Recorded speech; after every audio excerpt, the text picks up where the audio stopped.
abale ma dong bana mi na mi atromore no ma dodro kple bubuto gabi hotoje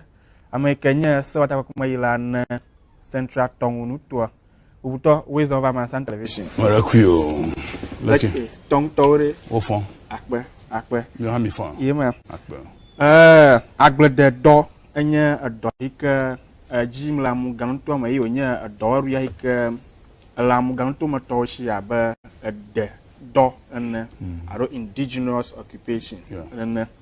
le central tong le Kenya aglede do o magloba central tong aglede do eleji magbele koba nenye ba ma central tong amo le central tong de akpala fara kai ama be akpebla adren ko yakpebla nyi wo we lagbledem le central tong no nu chu pli de ka ku de tubo kliko wo we lagbledem le central tong maglobe ekimia wa du biede menye enyaonyo gake menye kina du bie enye nyao ala be le de wo sku feham le neje do le koji ta fi gana nan ta enye fure de le mi gbo kunwi enye be wo du toy enya la wonga ke kine mi de to ade ikana bo wa gonu nan yi fine na be na ne hina atan we ye vala fudam la mama nu kawe na deje shi ba wenye afokle nu hiyo kala gbede do ya be o maten wom agbaganto ba woten wo po kobaro ala bo zero re ashitotoro ro kyongu na nyeba kobava rio pata ekpere ayo to fofu ma onyi mengu magloba enye fure de kun inu gbanto enye ga na ekpo mi de to wa gbele anigbale mi de mi de to modo ododo ha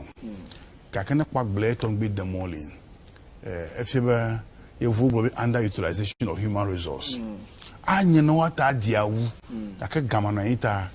eki o di malolo tane bi mo ko le va wa ko ga watan de walelu watan tractor anu na osogbo a haru na osogbo alabe ne bo twe wata fanuku won lam kyoko odo menya na ne ka de fola be wo odo san ga ka e ganya kun yenye engbanto enu velia yenye be ne le na ne wo me le fi de na no me zigede agbeligbele yenye edo ekunye edo wona kun edo ko akọ ayi ble ebli wo mi akodeme ne lenkula agbeligbele nti yero le never me de na kwa agbeli awon blind now am brinke no anyi pofu gege for ka plafa ye fie enu wachi wo le bo ko echijata agbelo kata gbapio nke fie ba achia atre yes agbele kata gbafio achiaro renilo aro achiaro trakele ekpo te palo le de onye shi ntumo je bamo ikane bo o dagba don yati fo ebe aro ila shifa jagbe me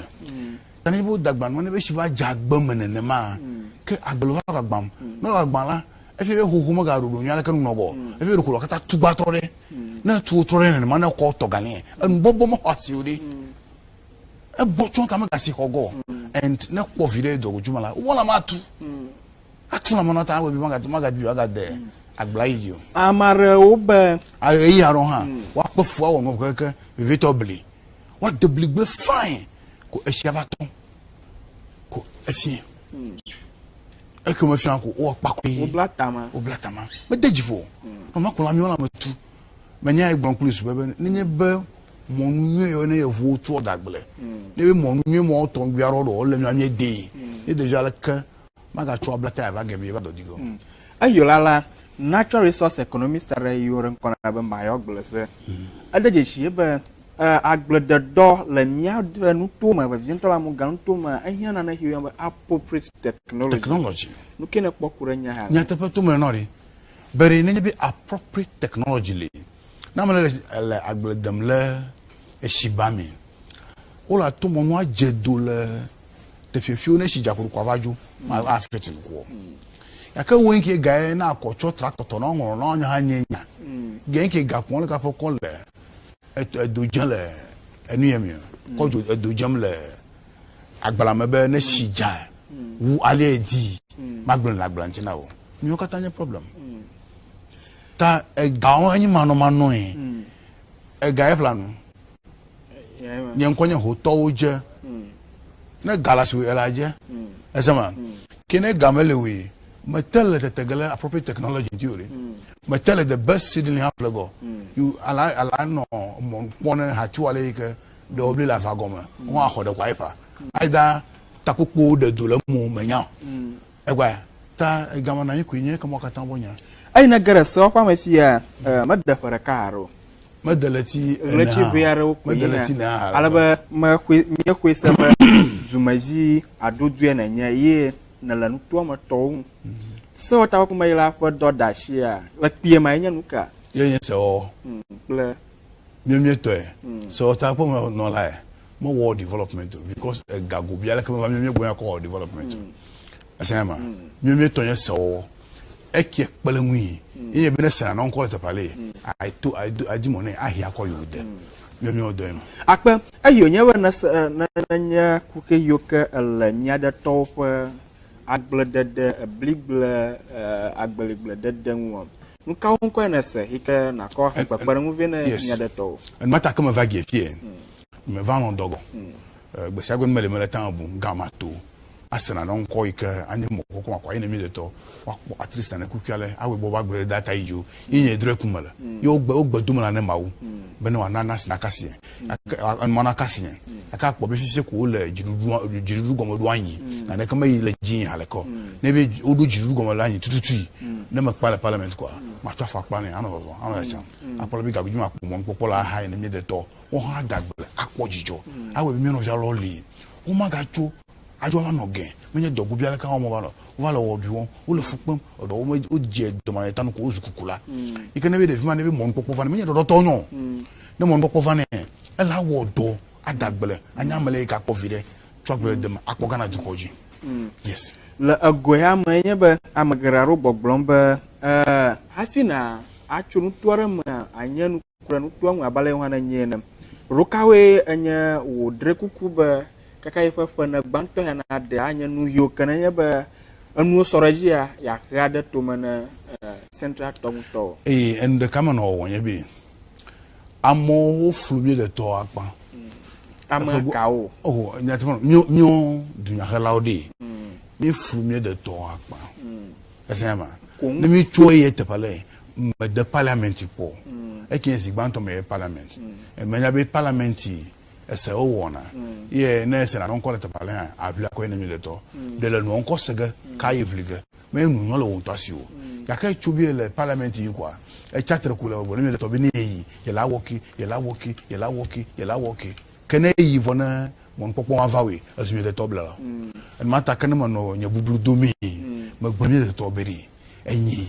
ni mala chu akana le kana anya fufuru gba mala ruta nawo ke bo no na mo mayi na magalagba nu kekele gamade na nyebe nyenkuma mahumahwi ye awe bi obasima kan mawe cheku halo mai me gbono ima etane bo le fly ko ma gudu vi vai dala mi de ingbaji jijo anyo no de ala be ni magbon ala kana o o le ko ye jiye go yo le fugba be surprises ye jiye wo na nyebe magbon ala ye yiye vai trotuma ye wo ntete ye pon wo koyi o la pojijo se agbo no vo no ya mapon be e kwana ko gbo ele nu wo ma va ke e fe ga gbo kwa ele mo nu jina ga blo no ga da kono no menye nya e mo ta ile nya bubudo do central ton to ata di da se magbo no be MP's common fund e gavia ko yo be ne o nana MPO be ne be e podo ale de jesi ho akọ ko de ma ta odo kata wu no ho akọ apela mionchi menye ganyu ma chwa kono kana mo ta wono ton mado mo ko e ka duri nya ma se o ho podo gana nana ava ho ogbo initiatives are onye nu amore yuko danari no jizon ba yo ngoi doro adetum gaka hafi magara joba na renu ma nya kodo machocho piara polo penya salo mina la mi bona nya atroto majie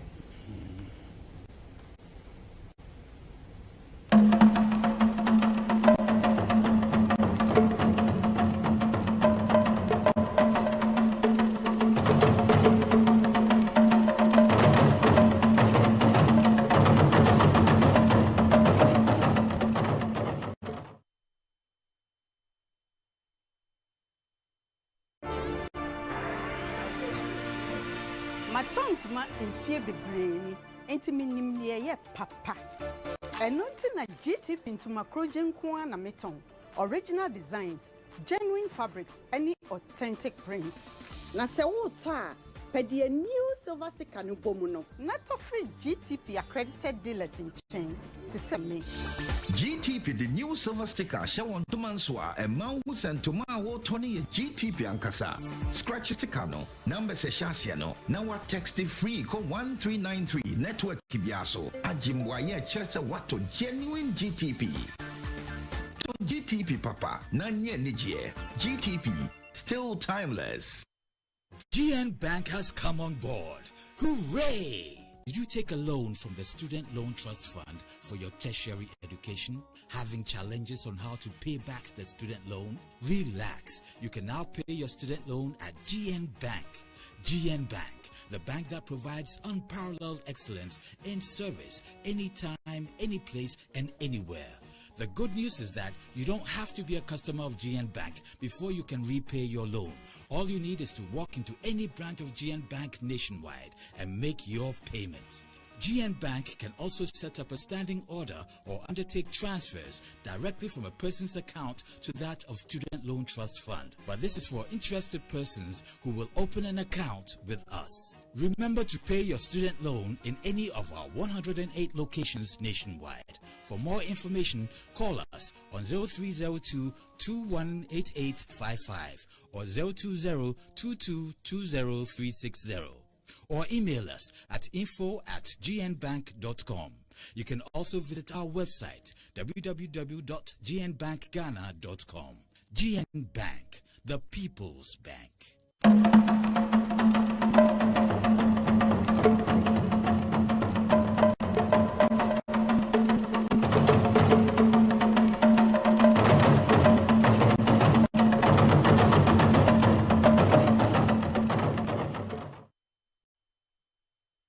Planya selaba miena mie egboje kemie trogbo alebe bubuto gabi hotoje ye ele polihogme ehenumerem na central tongto adrama ba ya ba sata kuma ilana revavage afi nu yo ke mon popo je ya awundo ba warevina yo dato jiruru yela jifia gbogbombe one district one factory one district one dam one village, one dam. One village, one dam. Plato. Ananya ba nu yawo vire kawe gagara miada to tengwa pogo mala nu yawo ma. Vike ora na miada to la ke pro romi o dari. Miada to we Ghana to onyo. Tanebe du pro hale va Ghana yo ko do ale datumi. Me no gbon miada to le te presiade ha. Be Ghana nu myo kata mi to onye. Ne amre dukpolo ha le va yo ko do ale datumi me dukpolo ha o gayo ke bon Ghana gai ta nde sere ki wo cover no de jesimi ontum o gbo wo na feasibility studies o gbo chachaga ade jesin mo kata no de jesivo o le godo ga bi de to bi e kai jonwu enya mala no ba be devine ne yo kata mi le majuro ga ke de onri o la twe yenyere kan mala radio station o ga le gifie agbo bi no o ke le kunyo ne bi de to awo amanu no la mo wo mo to de mia no ga mi kata na e ki ade ne mi twere vire ka cover no ka agba mi de ntio ela be do lo no de to me na o le wo me ele ga hen pepe ka do o ga gbon la mo ha nti mi a choku be le podon ma am le ba do pagba folo nto me o la pepe mi ka to ko ma we e ji la de potolo mi egbo ele ga he ga ve mi de jo do po pepe ya ka po fu ma go do me ya ga do le no to me to de am se so nu yo kata nu mi ai no ga no kata na nka no to me to kata no anyi acha mi oba mi akola be do ka nye do ikono we gbogbo wa heaven mi ma sogbo to vire mi apo afia da sele leji kaka ala be mi no jadra roma ala be glan no nyi po ogbon ba ro gbo ma nya ala be mi no jadra roma aka no nu ye kuma bi to me jadra ro ka me mi le be wara fi na mi ha mi de gba the highest cattle population in Ghana is from Central Zone. Enyi, me de to nyi. So wa majila. Enyi because we siagbol enyi lende fuchu gama wale ajiram la ashama. Enyi nu tinu do falo adwa. Me de to e ima gbogbe be no ma mi de tole akpala fa de kai abi bladre ko e blanyi onya gbledela agbeli mi de na mi to gani mi o gani yenye one of the best in the whole world esema ke gani do fo wa va do ka deneji be wa agbe de nyu to cover agbe de nyu ten be what are the right technology wa he cover yeah wa wo no ala gbebe nu kwale ke maga nu ku agbala na yo wa wo gani wa to gani mi de to akpo dole gama no wo pliji jo popo asia no yin ano flem albe gano va papa amo to gano no dagbala wa dagbala to popo agbala han lolo vw bo no va e domaya gari factory wa bo adua in a big style makata nu yonti abu nu wo ale na ye de han anyigba echu nyigba lo anyi echu o bechu yoko mase kun mo bidi o le nu yo nto mo apaji akpo wala ta nu yokata ole but if you na kamelo we are not starting from zero mo kata le esema ta o wa lan kulo nti akpo mi abi mi de to be kai jonwu mi kata na daseleji then wa adaje shi nu ya alaba nu ya onya nu yokal central tongo yes alaba eye Ghana duko achichi mfi akwa bladen ha amaro ru afawu am ganu to mu ba machichi mu alaba nyo hanya la ma odo magaka ni ma virere ka kuma nu ka kun magba chichi ya o he alaba achuni ha wo wonya nu va viero mo la duko pa paraka o afima ko la nu ka nya nu yo ka nu ya o pa ngogba yi kamra magba na adaje shi aba so to ya ima ngolo beri nye de e gama na nye ga jo kama live di nenye bi am po wa ko de do wala mo albe ne lankula myo betonti akpo be myo manye business oriented so much na me la kwa no kwa susuma no sibo ne mala kiwon abajile jali poto amaku valo ko me de metala na ma myo ziga de akpo be amok suku de ko to don ko monton gbe ko mi don ko lonti mi manye business to go bi alako albe han yenye ndefu be na amola gbaji mla makalibo de sidde mi on to mabere amugam to me mo ko son li wa factory ale to cover over the finimi tanebe sijeje moton gbe do vai me de ma no bia no le gbe no asema because mi on to ale gago bia le ko me mi ata chu he awonu ma e jama sema aha if you ai say okwa ma asa ka mi anu mo pon na ba bubuto gabi hoto je ada to me ba akpere do ahashi chala aro kwira Ghana zu kon ba wa invest aro daga ni ya woman manye se wanyo kabon oyo na be statement the floor of the house na na ike yen jojo ike na he cover eduko nkuma ukpo dejesi wakpo be una na nyare legama ye mawo eta maleta ma bu akpo be o nu kanye nu ntima ho statement true akojira mi de ne Ghana maleta bu ma won ma e jama sama menye ese onyo wo na o so kwa menele so okle ko nu vo na vo statement oli to oli ka statement e ma wo agbo akojira mi de to anu ole ma bia ma gbo no hye ne akojira mi de ne Ghana ro ka we statement ya wo mu oh the lebina kun gomo plan twa mo ogbo menye nde sia de wo nyala ni gba eji o yema lebina kun gomo twa me shishi ogbo ntefe polo wa do da nguna ku to albe akoko deme abe ne ba fon de anye tefi akọ ajira esema ajire gba gbegbe agba na jirudu ajire na ame o chutu ko bo ma legi ele don wa kpo be o nenye bi o yi wan o cho gadra ne me a have it even yo honorable Gabi hotoje tong onko semala ba tongba avivim na mikata nyata ko nyakela shiwona wo constituency aro komoto plus du kokata plus amahio kata ngogba yijim na muganto yeah ma gbolo na mi de to kliko bari kana mo kan sa de donkwa ngo ma yimile mile chichi ta ma gbolo ba mano gbolo chinugba hanu gbebe jidudu yi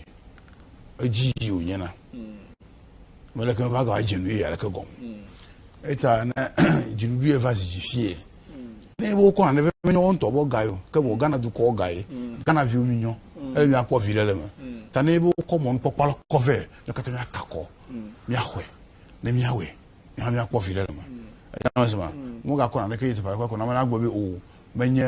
dunya ha me ye lo ta de ko be nyima la o mu alo ne anyi gba me la choga na wo ne be dunya ha kunyo o mu ga we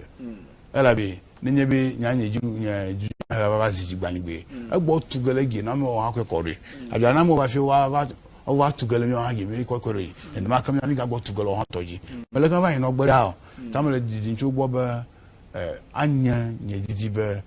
dore sare yi ko cover nya jengo nya kho nya kpo fidele ma he pere manti ma di mana me de to nya be sisi de mi ha mi ko to nya no susu nya kpo la beri njo ajonu yo le me deri eka ni zi ke kiaka nya tan tro wa ni na a he vide vene yo ka tan le Ghana atan fama be amala tan cho mi de ntuma amuga ntuma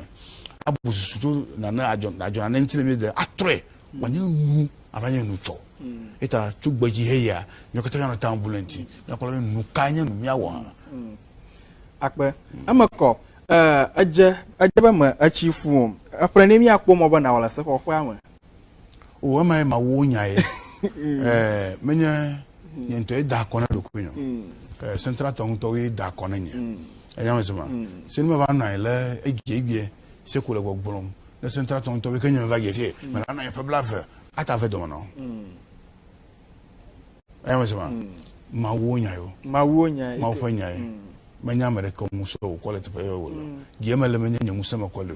kambo ma we na mo popom akpe mo so jano giasi ma over tasi je gbe ta epe ole mano ge ma usi mole okay akpe enya si mole nya danu ru ke vivi anwo honorable akpe plus for 3 days yako yako je no nya ya ka ke maru na mi je festival mi da ya ka ke mi video ri yes ya ka wa plus for 3 yeah vision on plus for 3 vision me ya ka ke go ya ka ke plama amataji vision nya hari akpe ke ku photo ko mi de wa ko lo do ke vivi anwo obo wa ko lo do proverbe ke vivi anwo no la hotum vision pa no la hotum hotu tu ake na tele je shira immunity fan ko na ya to gba to nyeche ni mega won moton reporter honorable Gabi Hotoje nkoima mi esere no garama na mi akura ngoido yoka wotan ayijile central town alaba mi aji jije pokpokplo ngogba yi na central town to ahaji jare bi anwula hwagba ma yes ale kenyeka soli hayo be maunya no yemi manya ko jine mawu